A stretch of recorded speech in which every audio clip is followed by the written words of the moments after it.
नमस्कार दोस्तों, property expert के इस नए वीडियो में आप सभी का स्वागत है। प्रॉपर्टी से रिलेटेड कोई भी प्रॉब्लम का सोल्यूशन पाने के लिए प्रॉपर्टी एक्सपर्ट को जरूर सब्सक्राइब करें।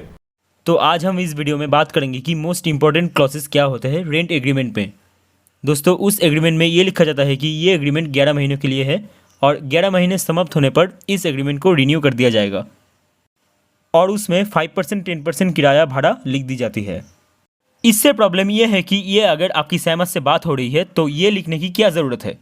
इससे दिक्कत ये है कि अगर आपकी डिस्प्यूट हो जाती है किराएदार से तो वो बात कोर्ट तक ले जा सकता है। और एक इम्पॉर्टेंट क्लॉज है जो है आर्बिट्रेशन क्लॉज। अगर आप मकान मालिक है तो उसके अंदर एक क्लॉज डालिए कि दोनों पक्षों में इस एग्रीमेंट के संबंध में कोई विवाद उत्पन्न होता है तो वो एक सोल आर्बिट्रेटर के द्वारा सॉल्व किया जाएगा। इसके बाद आपको कोई भी कोर्ट में केस फाइल नहीं करना पड़ेगा।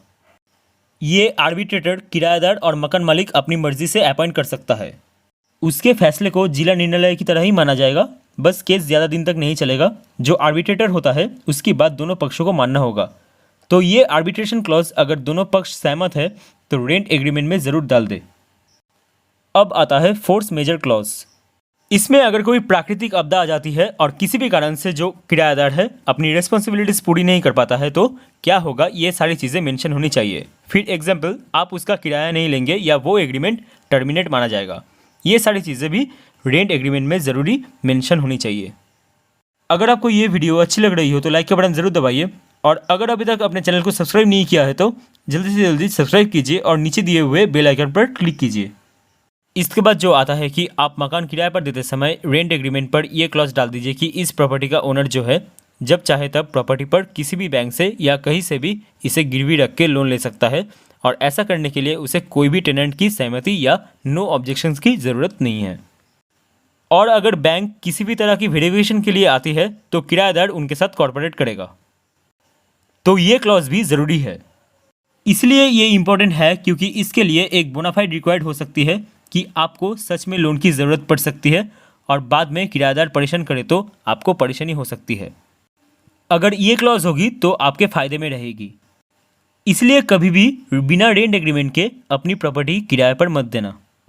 अब दूसरी बात ध्यान में ये रखनी है कि अगर कोई किराएदार से आपके संबंध अच्छे हैं तो आप रेंट एग्रीमेंट को रिन्यू नहीं करवाते हैं ये सोच के कि क्या ज़रूरत है, अच्छा आदमी है, सब सही चल रहा है, तो ये गलती है आपकी।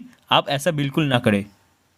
आपकी एग्रीमेंट अगर एक्सपायर हो जाती है तो उसे एक्सटेंड बिल्कुल ना करें। और इस बात का ध्यान रखें कि आप एग्रीमेंट रिन्यू करवाने से पहले आप पहले ये एग्रीमेंट कैंसिल करवा लीजिए कि अब 11 महीने की एग्रीमेंट थी वो पूरी हो।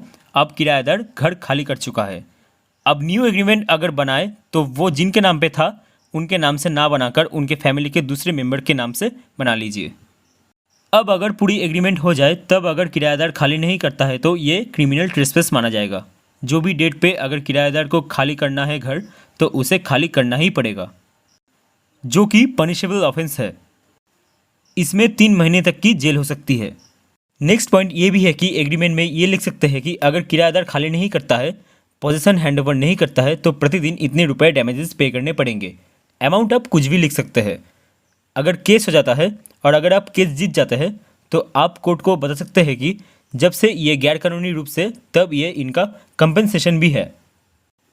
ये क्लॉज किराएदार पर प्रेशर बनाने के काम आ सकता है। तो ये सारे कुछ बातें हैं जो आपको बहुत ध्यान में रखनी है। दोस्तों, उम्मीद है ये इन्फॉर्मेशन आपके लिए हेल्पफुल साबित होगी। आज इतना ही, मिलते हैं अगली वीडियो में। तब तक के लिए अलविदा।